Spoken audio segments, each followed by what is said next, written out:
Antes yo venía más por 3 semanas, una semana, o 3 semanas, un mes, y eso más tiempo.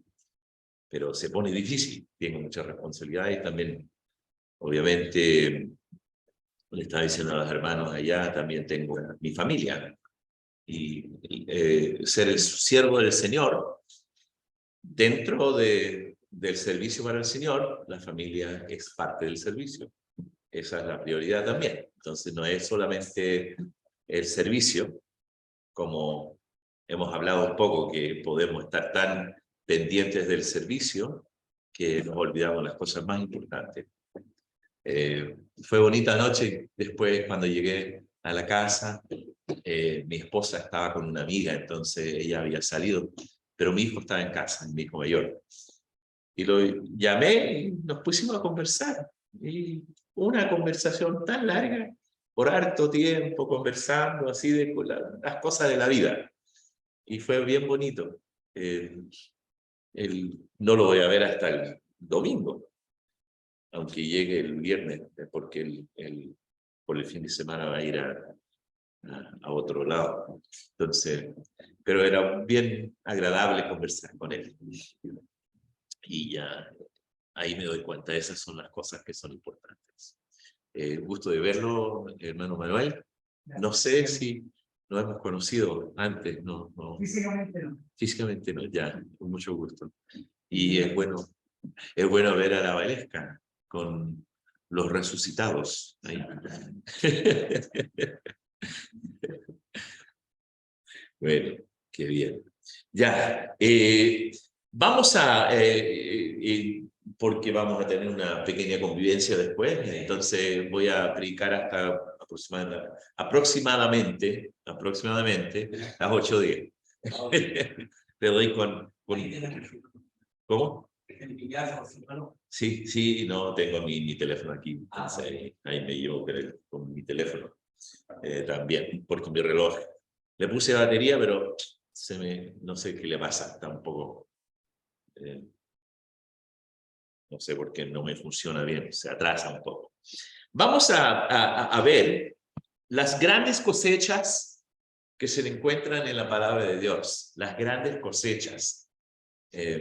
Aquí, el valle de la agricultura, aquí el valle de Aconcagua. Siempre cuando les cuento a mis amigos allá en Canadá acerca del valle de Aconcagua, lo llamo mi valle.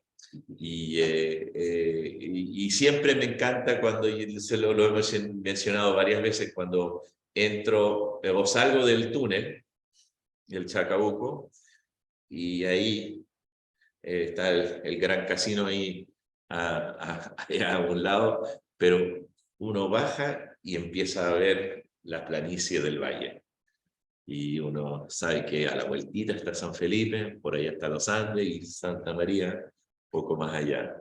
Y si uno tendría unos binoculares, podría verlo, yo pienso. Entonces, es algo que siempre me agrada, entrar al valle y ahí, y especialmente cuando estoy en el avión, porque los aviones, como ustedes lo ven, especialmente cuando vienen del norte, se pegan un poco más al mar y después ahí entran, pero muchas veces se puede ver al lado izquierdo, se mira para abajo y se puede ver el valle. Y es algo bien especial, bien bonito. La agricultura es algo, es un labor sano, es un labor que requiere conocimiento, requiere fuerza, requiere una ética, una disciplina, ¿verdad? Las cosas pero yo siempre tengo mucho respeto para las personas que realmente trabajan en la agricultura. Y puede ser cualquier cosa. Mi cuñado Norman, el esposo de la Katy, como es jubilado, él tiene un gran amigo que le invita durante la cosecha. Ahora, la cosecha es al revés. porque estamos en el hemisferio norte. Entonces la cosecha se encuentra, se pasa ahí por septiembre, octubre, hasta noviembre. Sin embargo, mañana es el Día de la Acción de Gracias para los americanos, para los estadounidenses. Ellos tienen el Día de Acción de Gracias, mañana justo lo van a celebrar. Y ese es una... y eso era cuando los peregrinos vinieron y dieron gracias a Dios por la cosecha abundante que habían tenido. Y es algo muy especial. Y los norteamericanos lo celebran a veces más que la Navidad y el Año Nuevo. Viajan por todos lados. Yo no sé por qué escogí esta fecha para viajar y pasar por los Estados Unidos, porque en realidad no es la fecha más preferida, pero bueno, así es. Pero es una fecha muy especial. ¿Por qué? Porque la cosecha. Y mi cuñado, cuando él va al estado de Iowa, y ahí a un hermano de la asamblea de allá tiene un fondo, pero inmenso de grande, uno de esos fondos americanos que son inmensos. Y él ahora está cosechando más soya. Entonces, la exportación de la soya, especialmente a los países como China y otras partes del mundo, pero él está en eso. Y mi cuñado va por 2 o 3 semanas y maneja el gran camión que tiene ahí. Bueno, tiene varios camiones y es una cosecha, pero grande. Y tienen una ventana de tiempo, ¿verdad?, para hacer eso, tal cual como aquí en el valle, ¿verdad? Hay una ventanita de tiempo para hacer la cosecha. Y obviamente hay cierta flexibilidad, pero generalmente uno mira a estas fechas o estos meses para tomar el tiempo en eso. Bueno, en eso nosotros... aquí en el valle, obviamente, el tiempo de la cosecha generalmente, bueno, es todo el año en ciertas cosas, pero puede ser las naranjas en el invierno, las alcachofas ahí, un poco más ahí por julio, agosto, ¿verdad? ¿Agosto? De agosto a septiembre. Entonces, pero sabemos que el tiempo de la vendimia, ahora para la zona por acá, es en marzo. Y en realidad, ya comenzando a través de Chile, sabemos que es un tiempo de cosecha. Pero la Biblia habla de la agricultura. El Señor usaba los ejemplos. Siempre se usan los ejemplos en la palabra de Dios. Y vamos a mirar primeramente a Marcos capítulo 4. Marcos capítulo 4. No vamos a leer muchos versículos ahí. Marcos capítulo 4. Pero esta es la parábola del sembrador. Y conocemos lo que nos enseña aquí acerca de lo que el sembrador significa. Y entonces nosotros podemos usar esto en relación a este tema, en relación a lo que uno siembra en su vida, ¿verdad? Las cosas que sembramos en nuestras vidas. Ahora, también esto también se puede aplicar al Evangelio, porque nos enseña cómo el sembrador salió a sembrar. Versículo 3 dice, y al sembrar aconteció que una parte cayó junto al camino y vinieron las aves del cielo y la comieron. Otra parte cayó en pedregales, donde no tenía mucha tierra, y brotó pronto porque no tenía profundidad de tierra, pero salido al sol se quemó y porque no tenía raíz se secó. Otra parte cayó entre espinos, y los espinos crecieron y la ahogaron, y no dio fruto. Pero otra parte cayó en buena tierra y dio fruto. Pues brotó y creció y produjo a 30, a 60 y a 100 por uno. Entonces les dijo, el que tiene oídos para oír, oiga. Y ahí después, el Señor Jesús él explica acerca de esta enseñanza, esta parábola del sembrador que el Señor Jesús quería compartir con sus discípulos. Nosotros podemos entender esa parte porque se ha predicado varias veces y yo creo que cada uno de nosotros hemos escuchado mensajes acerca de este tema.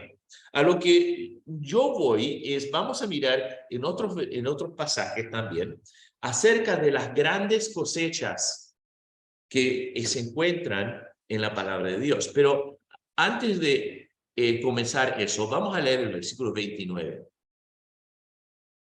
Bueno, leamos del 26. Dice, decía además, así es el reino de Dios, como cuando un hombre echa semilla en la tierra y duerme y se levanta de noche y de día y la semilla brota y crece sin que él sepa cómo, porque de suyo lleva fruto la tierra, primero hierba, luego espiga, después grano lleno en la espiga. Y cuando el fruto, este es el versículo principal, y cuando el fruto está maduro, enseguida se mete la hoz, porque la siega ha llegado. Me tendría la palabra hoz, un sinónimo. ¿Qué sería un sinónimo para eso? Bueno, madurez.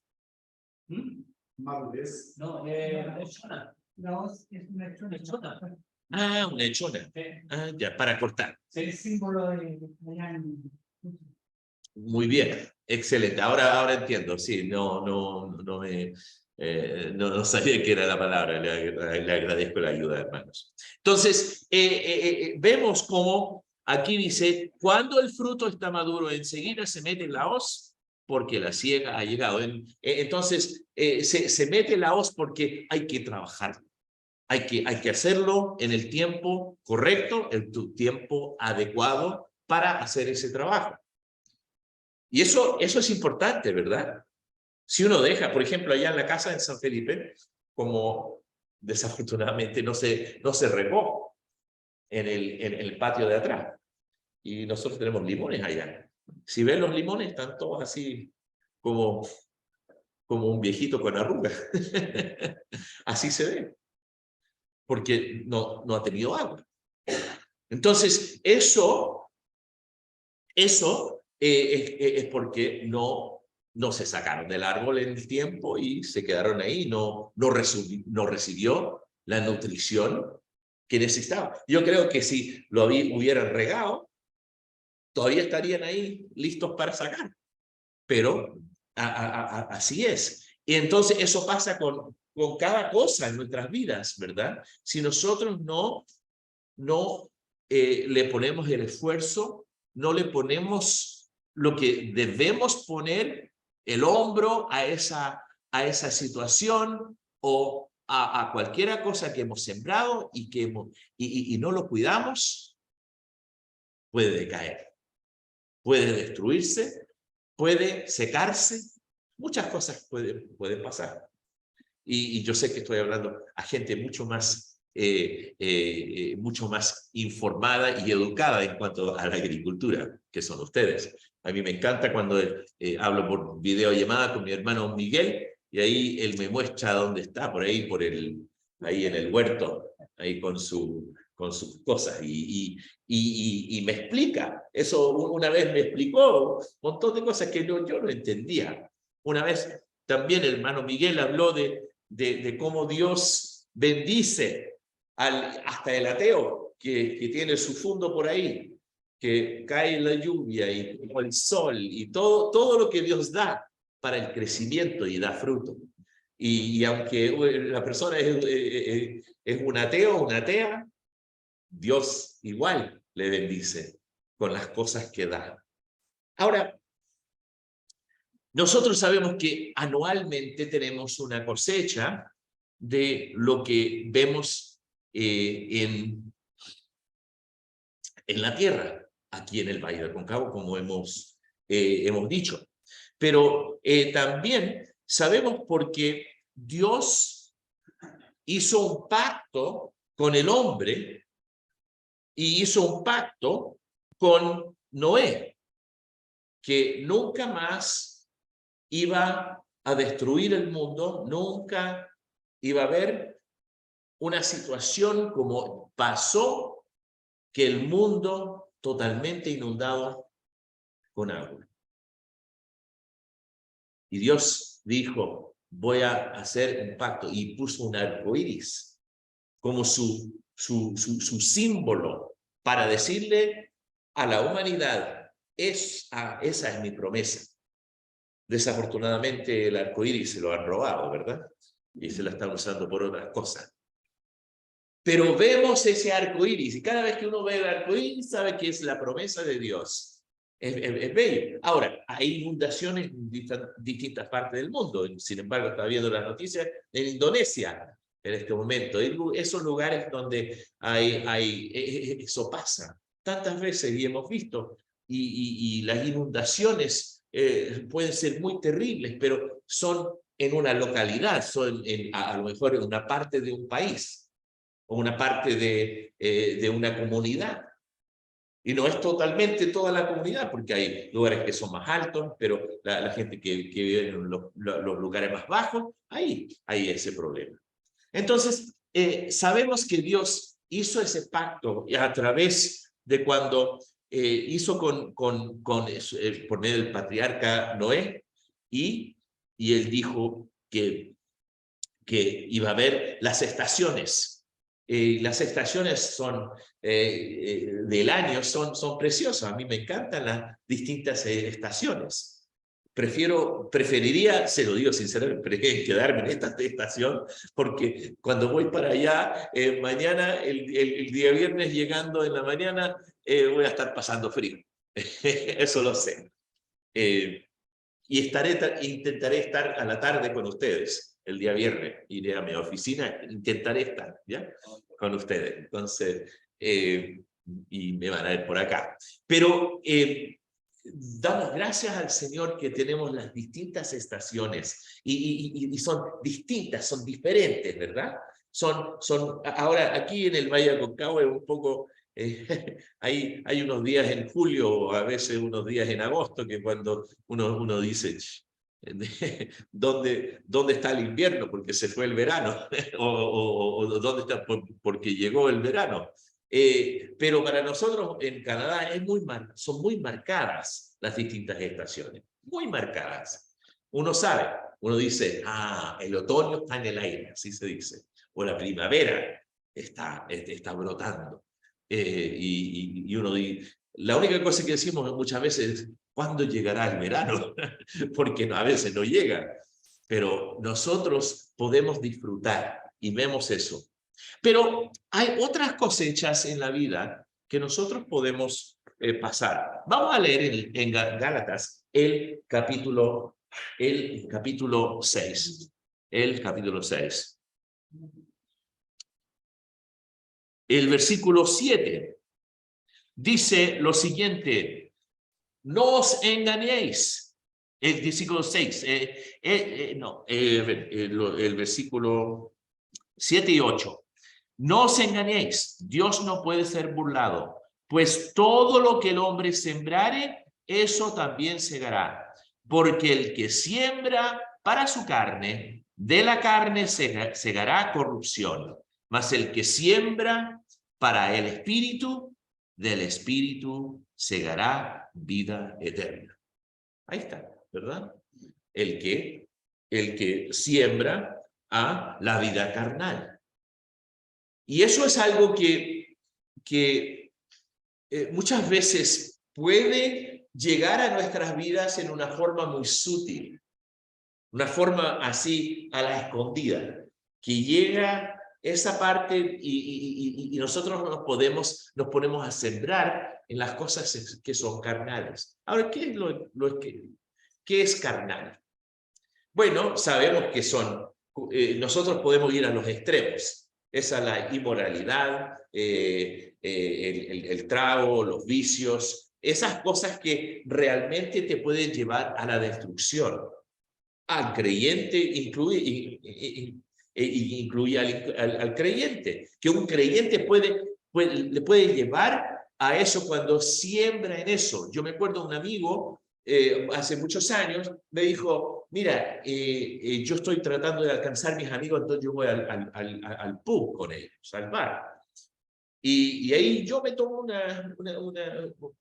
un juguito de naranja o lo que sea. Y yo era joven. Y yo pensé, no, eso no me parece bien. Y en este día él está perdido en el mundo. No sé lo que le pasó, pero lo sé que él dejó esa parte porque él dijo, yo quiero alcanzar mis amigos. Ahora, uno tiene que entender y tomarlo en contexto. Por ejemplo, si va a viajar a Inglaterra, el lugar más barato y la comida más rica se encuentra en un pub. Pero eso es parte de la cultura. Entonces uno cuando visita Inglaterra, muchas veces todos van para allá.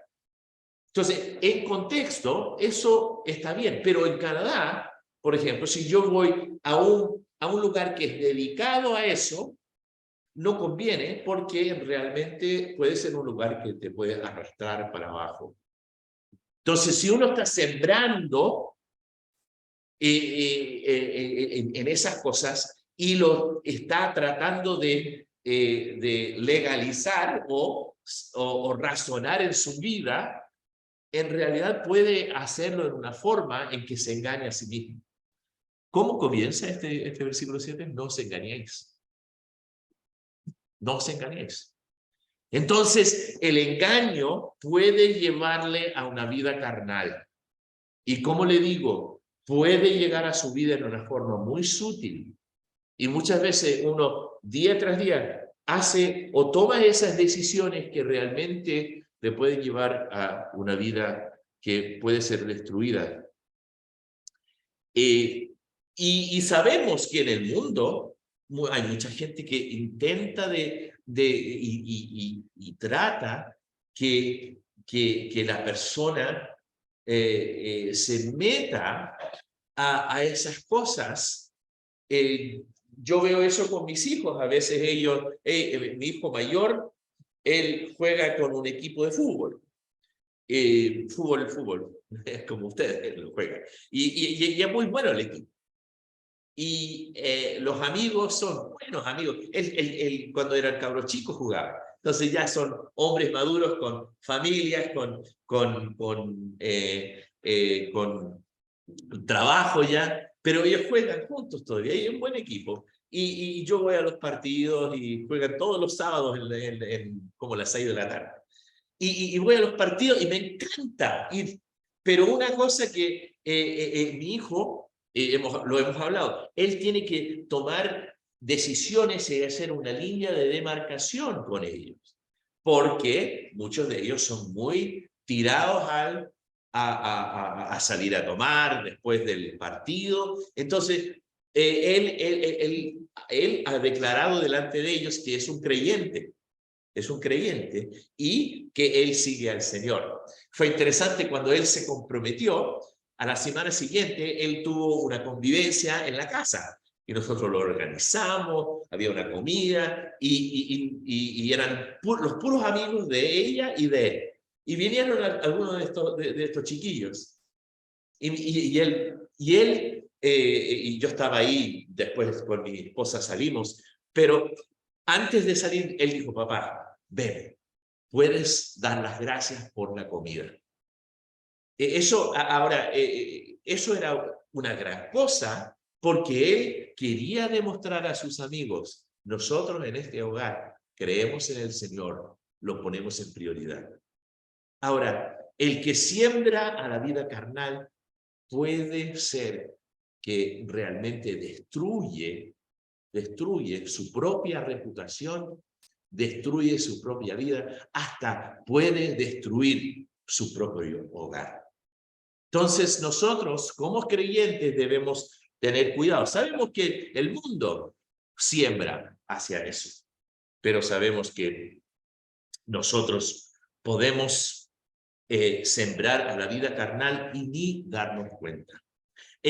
La otra cosa es que también uno puede sembrar a la vida carnal por medio de cosas que son legítimas.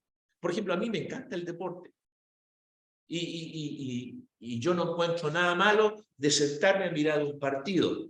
Miré un rato el partido de esta tarde también y los canadienses, casi. Pero jugaron bien y uno puede disfrutar de eso. Pero si eso me lleva a apostar plata o me lleva a quitar tiempo de las cosas del Señor, ahí es donde yo comienzo a sembrar a la vida carnal. Tenemos que tener ese cuidado. El segundo punto, o el tercer punto, porque hemos hablado de la cosecha que nosotros tenemos aquí en este mundo, en la tierra en que vivimos, también la vida carnal. Pero con este vamos a concluir y me van a quedar 4 puntos. Entonces me comprometo para predicar por medio de acá los 4 puntos un día viernes, ¿ya? Entonces el tercer punto es la cosecha de la vida espiritual. Entonces esto es totalmente el opuesto a la vida carnal. La cosecha de la vida espiritual. El versículo 8 dice, porque el que siembra para su carne, de la carne segará corrupción, mas el que siembra para el espíritu, del espíritu segará vida eterna. Ahora, eso es algo bien lógico, lo que dice aquí, ¿verdad? El versículo 7 dice la vida carnal, y el opuesto es la vida espiritual. La cosa es que cómo nosotros sembramos, cómo lo hacemos hacia el espíritu. Y esa es la pregunta que uno tiene que hacerse. Eso es primeramente siguiendo al Señor, el liderazgo que el Señor nos da, la enseñanza que Él nos da a través de su palabra, de toda su palabra. Cada uno de nosotros somos motivados espiritualmente de distintas maneras. Algunos son motivados por algo bien práctico, otros son motivados por un pensamiento que sale un símbolo, algo que uno aprecia de la persona del Señor Jesucristo. Cada uno de nosotros, el Señor habla a nuestros corazones porque somos distintos. Y eso uno tiene que apreciar y también disfrutar de las diferencias que tenemos nosotros. Pero todo viene a raíz de que el Espíritu Santo mora en nosotros. La cosecha del Espíritu en nuestras vidas solamente se cosecha cuando hemos tomado el tiempo a permitir que el Señor entre y llegue a nuestras vidas a través de su palabra, de las cosas espirituales y el tiempo que nosotros invertimos en lo que es espiritual. Entonces, hay veces que si estoy mirando mucho deporte, o las películas, o lo que sea, o hasta el servicio para el Señor, hay que apagarlo. Hay que cerrar esa parte y intencionalmente dedicarse a lo que es espiritual. El escoger venir a las reuniones es una actividad espiritual. No mide que es una espiritual, porque he visto mucha gente que va a las reuniones y no crece. Es cuando uno va y tiene la disponibilidad, un corazón abierto a recibir la palabra de Dios, a recibir lo que el Señor desea enseñarle en el día de hoy. Y eso, hermanos, es el punto clave, porque nosotros sabemos que hay gente que va a las reuniones y después nos pensamos, pero ¿por qué se alejó el hermano fulano de tal? ¿Por qué? Es porque no venía con un corazón abierto, no venía con un corazón realmente deseando lo que el Señor quería decir. Me llamó la atención Anoche estuve en San Felipe hablando en el libro de los Hechos. Y en el libro de los Hechos, ahí voy a leer el versículo para no equivocarme. El libro de los Hechos era el versículo, versículo 26, 46 de Hechos 2. Hechos 2:46 dice, y perseverando unánimes cada día en el templo y partiendo el pan en las casas, comían juntos, y esta es la parte, con alegría, ¿y qué? Sencillez de corazón. Eso es lo que el Señor busca. Hermano,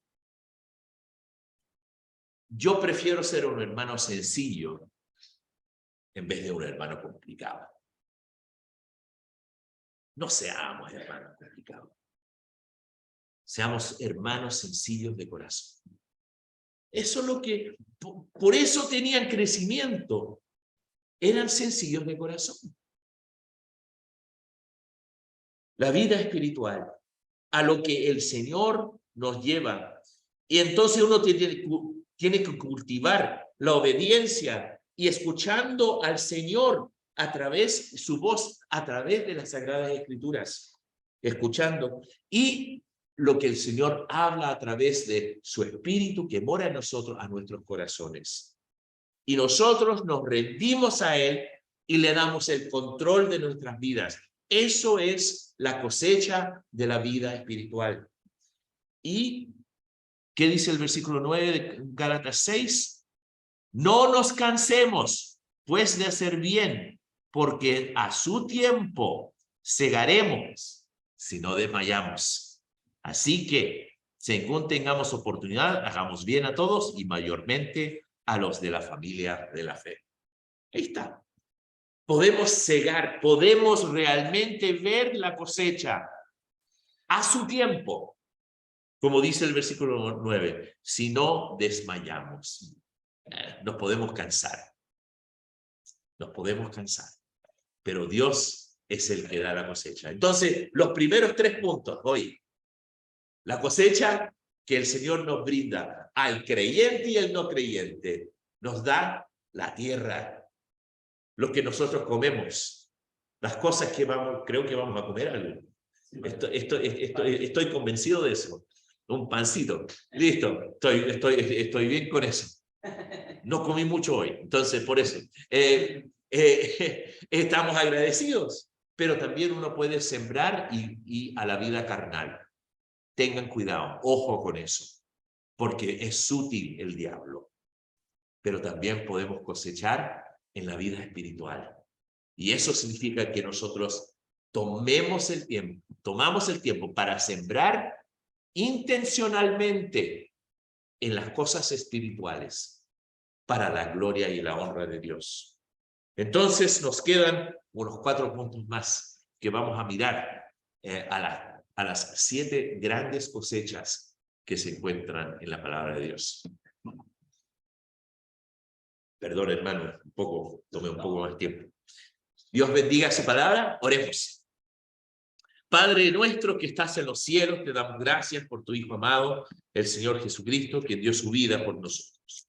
Gracias, Padre, por la gran bendición de conocerte y conocerte en una forma personal. Tú eres bueno con nosotros. Padre, tantas veces hemos sembrado en nuestras vidas, en las cosas narcísticas, esas cosas de egoísmo, esas cosas que realmente agradan a nosotros nomás. Ayúdanos a sembrar en nuestras vidas y permitirte que tú siembres por medio de tu palabra, por medio de mensajes, por medio de actividades espirituales para esa cosecha espiritual. Y ahí vemos cuando tú obras en nuestras vidas, eso es lo que realmente nos da la alegría. Gracias, Padre, que tú provees y sabemos que la lluvia cae al que cree y al que no cree. Pero tú bendices a todos Pero gracias, Padre, por salvarnos, por el hecho que nosotros reconocimos y reconocemos que realmente tú eres bueno y deseas bendecirnos en nuestras vidas a través de todo lo que provees para nuestras vidas. Ayúdanos, Señor, a crecer en ti, obedecerte y cultivar una vida que realmente se encuentra centrada en la persona del Señor Jesucristo a través del Espíritu Santo que mora en nosotros. En el nombre del Señor Jesucristo. Amén. Amén.